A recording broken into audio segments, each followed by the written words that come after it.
होनी चाहिए, जितना भी रॉ मटेरियल आप खरीद रहे हैं उसके बिल होने चाहिए आपके पास।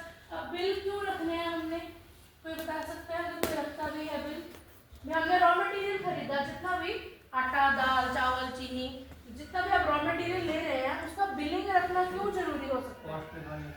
हाँ जी, कॉस्ट भी हम कह सकते हैं, फाइनेंशियल सिस्टम के लिए कॉस्ट भी जरूरी है और रिकॉर्ड हो जाएगा। एक मेजर रीजन जो मैं फूड सेफ्टी के उससे बोल रही हूँ वो ये है कि अगर आपकी शॉप का कोई भी एक चीज खा के कोई बीमार है, कोई बीमार हो जाता है, भगवान न करे हो डेथ हो जाती है, मर जाता है, तो कार्रवाई में पाया जाता है चेकिंग में कि आपकी दुकान से खाया था, तो उस चीज से वो इंसान की डेथ हुई है।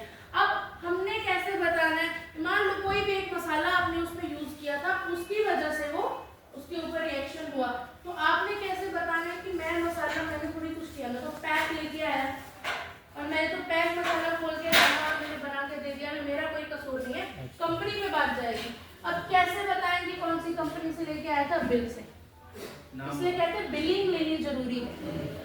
ठीक है, अब हमने सामान ले लिया, रॉ मटेरियल जो हमने खरीदा वो हमने ले लिया ट्रांसपेरेंट पैकेट वाला, अब उसका बिल नहीं मिलेगा, ठीक है? नहीं, जो लोग बिलिंग मेंटेन रखते हैं उनको पता होगा कि ट्रांसपेरेंट पैकेट का पक्का बिल नहीं मिलता। कैसे मिलेगा? उसमें कुछ लिखा ही नहीं है, ना बैच नंबर है, ना कंपनी का नाम है, मैन्युफैक्चरिंग एक्सपायरी कुछ भी नहीं है, इसलिए ट्रांसपेरेंट पैकेट का सामान कभी नहीं खरीदना, ना रेस्टोरेंट में ना घर पे।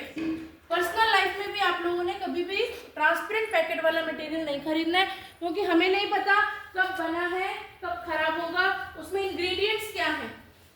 चाय पत्ती लेते हैं, सबसे कॉमन हम लोग चाय पत्ती यूज करते हैं, हम लोगों को ये भी थोड़ी सी ही डलती है चाय में, रंग बड़ा अच्छा आ जाता है। अब एक बार जितने लोग वो वाली चाय इस्तेमाल करते हैं, आप लोग जाइए, आपने जाके टेस्ट करना है चाय पत्ती को, और अगर वो वाली नहीं भी इस्तेमाल करते, ब्रांडेड ही कर रहे हैं, कोई कंपनी की कर रहे हैं, तो चेक जरूर कीजिए। नॉर्मल पानी लेना है, नॉर्मल टैप वाटर ले लो, पीने वाला पानी ले लो कोई भी, तो आपने उसमें आधा चम्मच चाय पत्ती मिक्स कर देनी चम्मच से। अब वो अगर चम्मच मिक्स होते ही अगर वो उसमें कलर दे रही है, मतलब वो आर्टिफिशियल कलर एडेड है उसमें, ठीक है? नहीं, क्योंकि चाय पत्ती तो गर्म पानी में रंग देती है, नॉर्मल पानी में नहीं है, तो नॉर्मल पानी में कलर आ रहा है तो उसमें कलर मिक्स है, इसलिए हम कह रहे हैं कि उसमें ट्रांसपेरेंट पैकेट वाला कोई भी मटेरियल हम नहीं खरीदेंगे। हो सकता है वो किसी का बहुत, मान लो 1 साल पुराना किसी का स्टॉक था,